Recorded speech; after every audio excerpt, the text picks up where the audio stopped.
Deer student, welcome to my channel Uttam math exclusive. আজকের topic বিন্যাস ও সমবায়, permutations and combinations. Very interesting chapter. ভালো করে মন দিয়ে শুনবে, ভালো করে বুঝবে, তো অঙ্কগুলো খুব ইজি হয়ে যাবে। খুব বোঝার চ্যাপ্টার। চলো শুরু করি। ধরো সম্বিত তার বন্ধু রাজকে বলল, এটিএম কার্ডটা দিয়ে বলল যে ব্যাংক থেকে আমার কিছু টাকা তুলে নিয়ে আয়। রাজ এটিএম কাউন্টে ঢুকলো।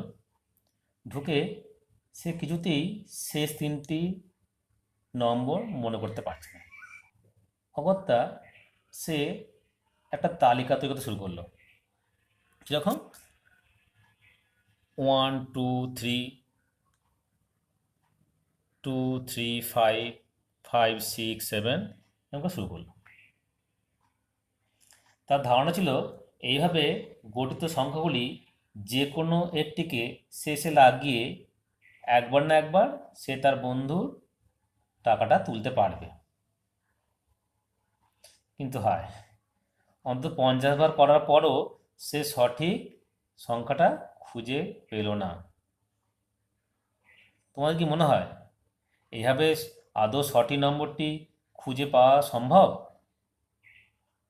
আর যদি সম্ভব হয় তবে তাকে সর্বোচ্চ কতবার এই প্রক্রিয়া চালিয়ে যেতে হবে? অ্যাকচুয়ালি এই ধরনের জটিল প্রশ্নের উত্তর খুঁজে পাওয়ার চেষ্টাই হলো আমাদের বিন্যাস ও সমবায়ে অধ্যায়ের আলোচনার বিষয়বস্তু। অর্থাৎ কতগুলি বস্তুকে কত বিভিন্ন উপায়ে সাজানো যায়, বা কতগুলি বস্তু থেকে সবগুলি বা কিছু সংখ্যক নির্দিষ্ট বস্তুকে কত বিভিন্ন প্রকারে নির্বাচিত করা যায়, এবং তার নিয়ম ও সূত্রাবলী কি কি, সেই সম্পর্কে সম্যক জ্ঞান লাভ করাই আমাদের আজকের টপিক মূল উদ্দেশ্য। তার আগে আমরা এই গণনা সম্পর্কিত একটা মৌলিক প্রতিজ্ঞা আলোচনা করব। গণনার মূলনীতি। এটা দুটো ভাগে ভাগ করা হচ্ছে, পদ্ধতিতে করা হয়। এক হলো সংযোজন, সংযোজনের মূলনীতি। 2 নম্বর গুণনের মূলনীতি।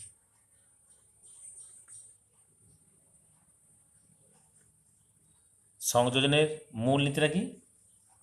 যদি দুটো ভিন্ন ভিন্ন কাজের প্রথমটি পি প্রকারে এবং দ্বিতীয়টি কিউ প্রকারে সম্পন্ন করা যায়, তাহলে তাদের যে কোনো একটি পি প্লাস কিউ প্রকারে সম্পন্ন করা যাবে। ধরো তোমাদের ক্লাসে 14 জন বালক আর 10 জন বালিকা আছে। আমি একটা অঙ্ক ব্ল্যাকবোর্ডে করার জন্য তোমাদের মধ্য থেকে একজন বালক অথবা একজন বালিকা নির্বাচন করব। তাহলে কত প্রকারে তোমাদের থেকে আমি নির্বাচন করতে পারব? তাহলে 14 জন বালক থেকে একজন বালককে নির্বাচন করতে পারি 14 উপায়ে। আবার 10 জন বালিকা থেকে একজন বালিকাকে নির্বাচন করতে পারি 10 উপায়ে। সুতরাং একজন বালক অথবা একজন বালিকাকে অঙ্কটি ব্ল্যাকবোর্ডে করার জন্য আমি মোট 14 + 10 সমান 24 প্রকারে নির্বাচন করতে পারি। এবার আসছি গুণনের মূলনীতিটা কি, ফান্ডামেন্টাল প্রিন্সিপাল অফ মাল্টিপ্লিকেশন।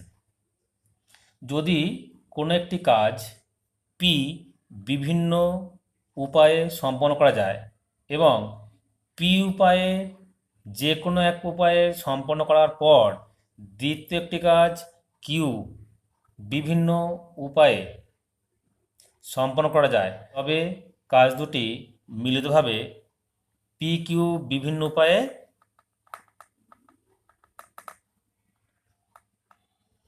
সম্পন্ন করা যায়।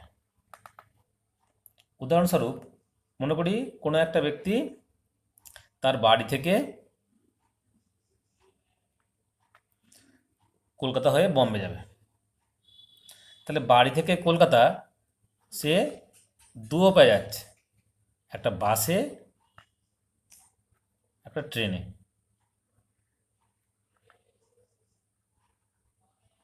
কলকাতা কলকাতা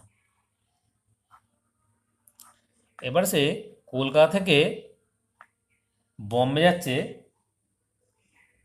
আর ট্যাক্সি, ট্রেন অথবা প্লেনে। তাহলে সে যদি বাসে যায় তাহলে এখান থেকে সে যাচ্ছে ট্যাক্সিতে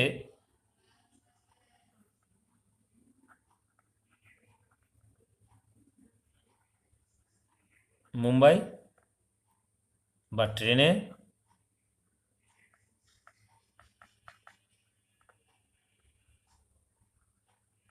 মুম্বাই বা প্লেনে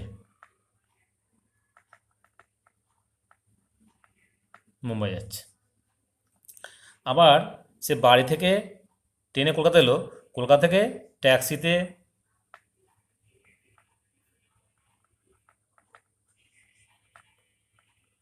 মুম্বাই যেতে পারে বা ট্রেনে মুম্বাই যেতে পারে বা প্লেনে মুম্বাই যেতে পারে। তাহলে সে ক উপায়ে যাচ্ছে? তাহলে ব্যক্তি মোট 2 × 3 = 6 প্রকারে মুম্বাই যেতে পারে। মানে কি হলো, মূলনীতি হলো তাদের গুণ আকারে আর কি। প্রথম প্রকারে এম প্রকার হলে দ্বিতীয় প্রকারে যদি এন প্রকারে হয় তাহলে এম × এন প্রকারে সে কাজটা সম্পন্ন করতে পারে। তারপর আসি বিন্যাস কাকে বলে। বিন্যাস হলো কতিপয় বস্তু মধ্য থেকে সবকটিকে বা কয়েকটিকে একযোগে নিয়ে যত প্রকার সম্ভব বিভিন্ন ক্রমে ক্রমে মানে ক্রম অনুসারে সাজালে ওই সকল সাজানোর প্রত্যেকটিকে এক একটি বিন্যাস বলে। ধরো তিনটি বিভিন্ন বস্তু এ বি সি থেকে আমরা সাজাবো। একযোগে একটি বস্তু নিয়ে আমরা কী করতে পারি, এ নিতে পারি, বি নিতে পারি, সি। তিনটি বিন্যাস পাওয়া যায়। এবার যদি একযোগে দুটো নিই, দুটি বস্তু নিয়ে কি হবে, A B B A, A C C A, B C C B. কটা হলো? 6টা। তাহলে এই 6টি বিন্যাস পাওয়া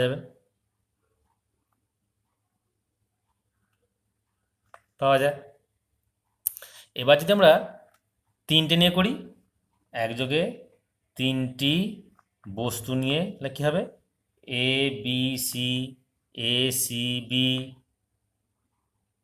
BCA, BAC, CAB, CBA।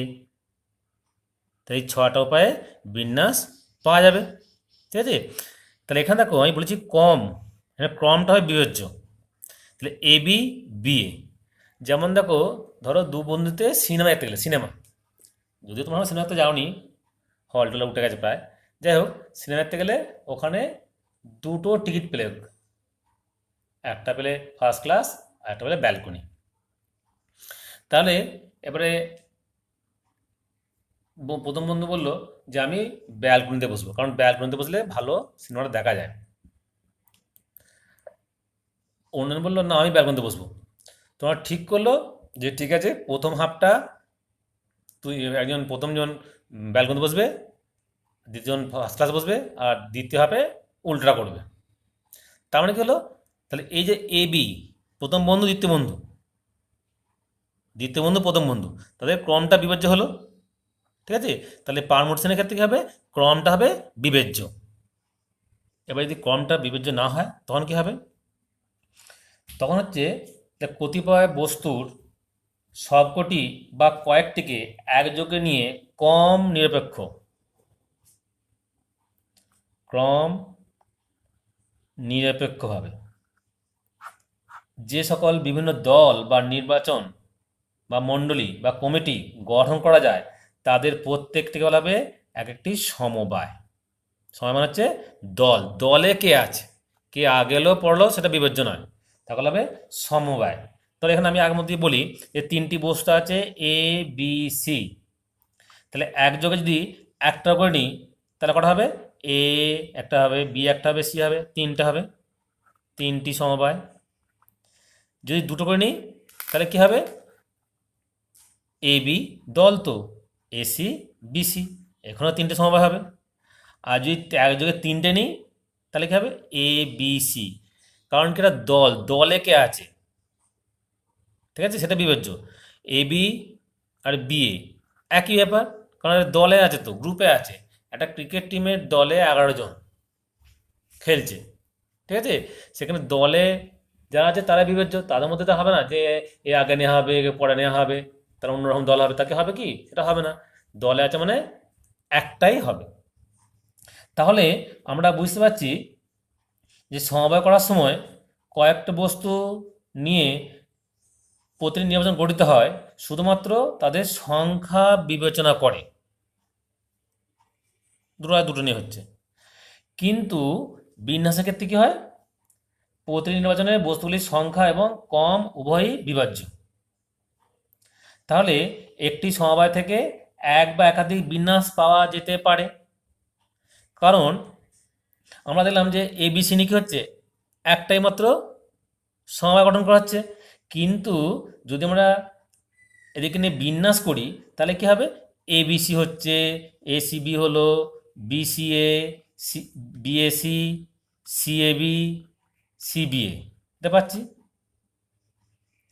তাহলে সমবায় ABC থেকে আমরা 6টা বিন্যাস পাচ্ছি। এবার আসছি, এখানে একটা নোটেশন ইউজ করা হয়, যেমন NPR পড়া হয় কি, NPR, যেখানে এ অখণ্ড ধনাত্মক সংখ্যা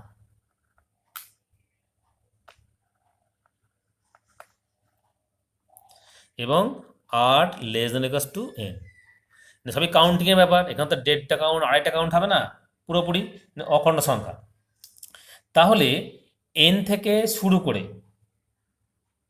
মানের নিম্নক্রমে যদি আমরা 8 সংখ্যক অখণ্ড সংখ্যার ক্রমিক গুণফল পাই, সেটাই হবে NPR। দ্যাট ইজ NPR সমান n into n-1, n-2, n-3 করে n-r+1, এটা আমাদের NPR এর মান।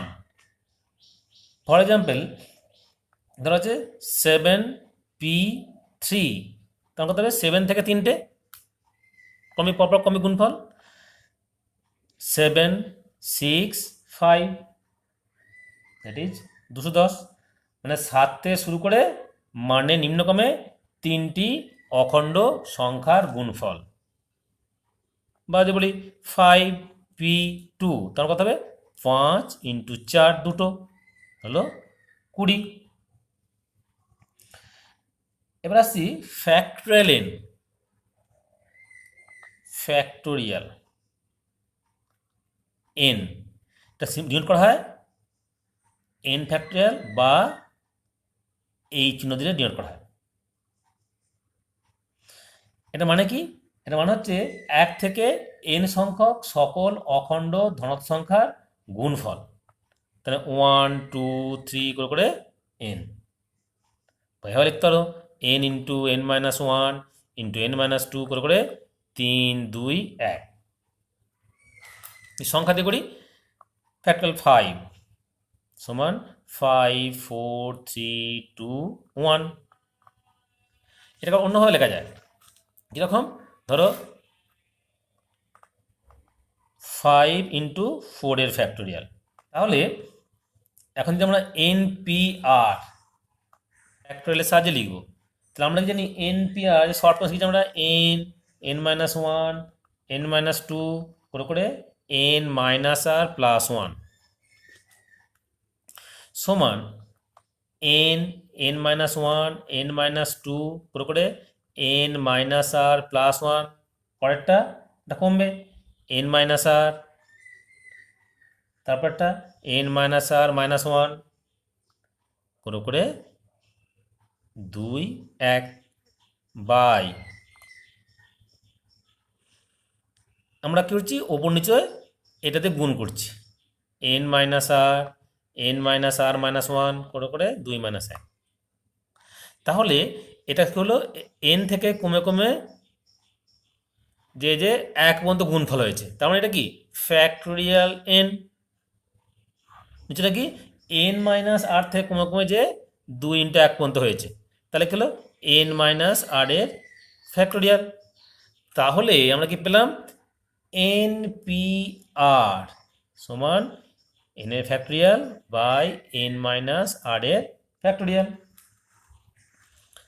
যেমন করি 7p3 7 factorial by 7 - 3 factorial, that is 7 factorial by 4 factorial. ঠিক আছে, এটা হলো ফ্যাক্টোরিয়াল নোটেশনের সাহায্যে আমরা ক্যালকুলেশন করলাম। নেক্সট আসছি NP0 NP0 সমান কত n factorial by n-0 factorial, that is n factorial by n factorial, that is 1। অতএব NP0 অত হলো 1। তাহলে আমরা জানলাম কি NPN কত n ফ্যাক্টোরিয়াল। তাহলে বা n factorial by n - n factorial সমান n factorial, or n factorial by 0 factorial সমান n ফ্যাক্টোরিয়াল। দেয়ারফোর 0 ফ্যাক্টর হলো n factorial by n factorial, that is 1। ঠিক আছে, একটা উদাহরণ দেখো, যদি m-2 p2 সমান 12 হলে m কত? তাহলে m-2 p2 সমান 4 × 3 সমান 4p2, এটা সমান হয়েছে, দেয়ারফোর 2 2 সমান, তারপর m-2 সমান 4 m সমান 6। প্রমাণ করো NPR সমান n-1 PR plus r × n-1 PR - 1। মোস্তার সূত্র একটা NPR সমান n-1 PR plus r × n-1 PR - 1, তা RHS n-1 PR plus r × n-1 PR - 1। তাই ফ্যাক্টোরিয়াল ফর্মে লিখছি, তাহলে n-1 এর ফ্যাক্টোরিয়াল বাই এটা মাইনাস এটা n-1 - r প্লাস আর ইন্টু এন মাইনাস ওয়ানের ফ্যাক্টোরিয়াল বাই ফ্যাক্টোরিয়াল এটা মাইনাস এটা, that is an minus one, minus করছি আর প্লাস ওয়ান হয়ে গেল, এটা ক্যান্সেল হলো। এখানে দেখো এন মাইনাস ওয়ান বেরিয়ে আসছে, তাহলে এন মাইনাস ওয়ানের ফ্যাক্টোরিয়াল বেরিয়ে এলো 1/n minus r minus one plus r by দেখে আছে এন মাইনাস আর, তাহলে আমি n minus r into n minus r minus ওয়ানের ফ্যাক্টোরিয়াল। কারণ আমি যদি বলেছিলাম যে যদি থাকে 6-এর ফ্যাক্টোরিয়াল লিখতে পারি আমরা 6 ইন্টু 5-এর ফ্যাক্টোরিয়াল, তো এটা আমাদের কমন চলে আসছে ইকুয়ালস টু এন মাইনাস ওয়ানের factorial common by n minus r minus ওয়ানে কমন গেল, that is 1 plus r by n minus r, n minus ওয়ানের factorial by n minus r minus one, লসক হলো n minus r plus r by n minus r, r cancel, তাহলে n into n minus ওয়ানের factorial মানে কত n factorial, n minus r into n minus r minus ওয়ানের factorial, তখন কত হবে এন মাইনাস আর ফ্যাক্টোরিয়াল, এই দেখালাম।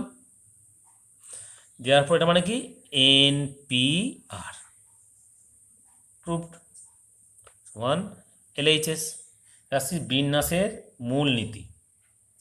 যদি এম প্রকারের কোনো একটা প্রক্রিয়া সম্পাদন করা যায় এবং এম বিভিন্ন প্রকারের যে কোনো একটি প্রকারে ওই প্রক্রিয়া সম্পন্ন হলে দ্বিতীয় আরেকটি প্রক্রিয়া এন বিভিন্ন প্রকারে সম্পাদন করা যায় এবং এন প্রকারের ওই প্রক্রিয়া সম্পন্ন হলে তৃতীয় আরও একটি প্রক্রিয়া পি প্রকারে সম্পাদন করা যায়, তাহলে একত্রিতভাবে প্রক্রিয়া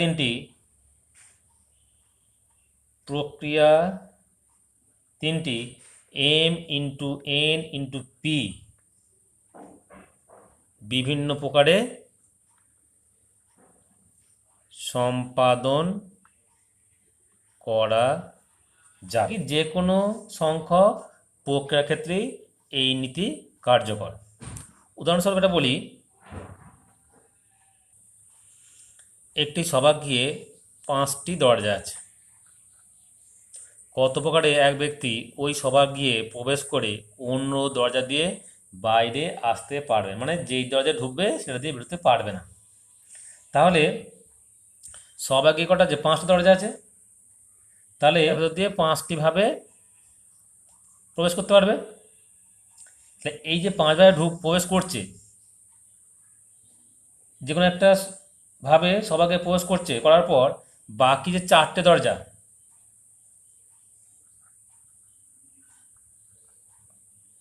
যে কোনো একটা দিয়ে সে 4 ভাবে বাইরে আসতে পারবে।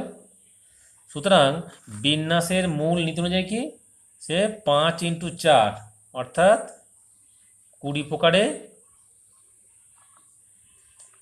এক দরজা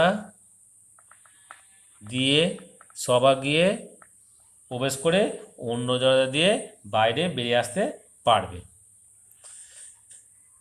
বিভিন্ন বস্তুর বিন্যাস। উপপাদ্য 1,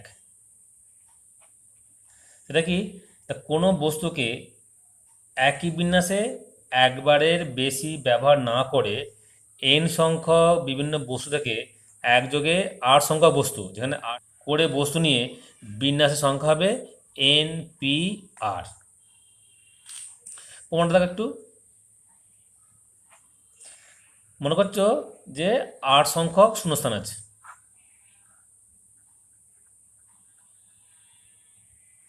করে 8 সংখ্যক শূন্যস্থান আছে, আর এন সংখ্যক 8 সংখ্যক শূন্যস্থান আর এন সংখ্যক বস্তু। তাহলে এখানে কি কোনো বস্তুই একই বিন্যাসে একবার বেশি ব্যবহার করা যাবে না। তাহলে এন সংখ্যক বস্তু থেকে 8 সংখ্যক শূন্যস্থান যত বিভিন্ন উপায়ে পূর্ণ করা যাবে সেই সংখ্যা হবে বিন্যাসের সমান। তাহলে এখন এই প্রথম শূন্যস্থানটা কী হবে, কটা বস্তু আছে, এনটা বস্তু, তাহলে এন উপায়ে পূর্ণ করা যাবে, কারণ এই এন সংখ্যক বস্তুর যে কোনো একটা বস্তু এই প্রথম শূন্যস্থান রাখতে পারবো আমরা। দ্বিতীয়টা করা যাবে, একটা কমে গেল, সেটা হবে n-1, তৃতীয়টা n-2, এটা পূরণ করতে পারবো করে করে, শেষটা n-r+1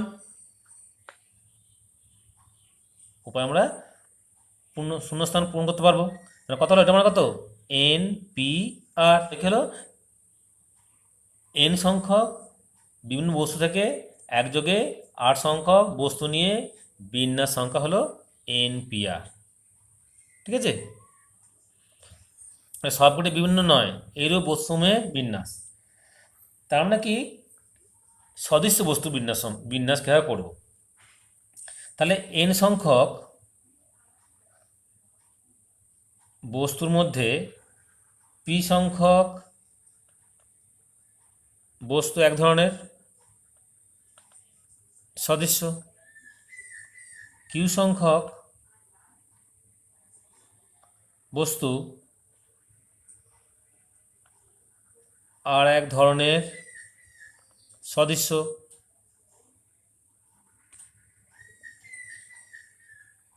r সংখ্যক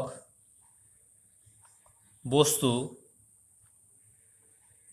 অপর এক ধরনের সদৃশ্য, এবং বাকি বস্তুগুলো সব বিভিন্ন প্রকারের। তাহলে সবকটিকে একযোগে নিয়ে বিন্যাস সংখ্যা হবে factorial n by P factorial U factorial R factorial. উদাহরণস্বরূপ স্ট্যাটিস্টিক্স, STATISTICS শব্দটির অক্ষরগুলিকে কত প্রকারে সাজানো যায়, কটা আছে, 1 2 3 4 5 6 7 8 9 10টা। তাহলে মোট অক্ষর হচ্ছে 10টি, যাদের মধ্যে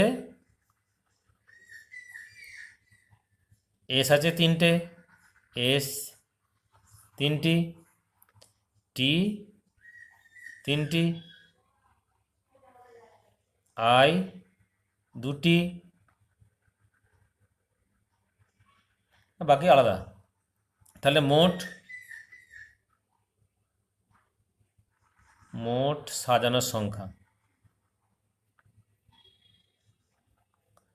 factorial 10 by 3 factorial into 3 factorial into 2 factorial. ঠিক আছে, এই প্রসেসে করা হবে। এবারে মেশিনে ক্যালকুলেটর বসিয়ে করলে এটা পাবে 50400। এই বিন্যাসের পরবর্তী পার্টটা আমরা নেক্সট ভিডিওতে আলোচনা করব। ওকে, থ্যাংক ইউ।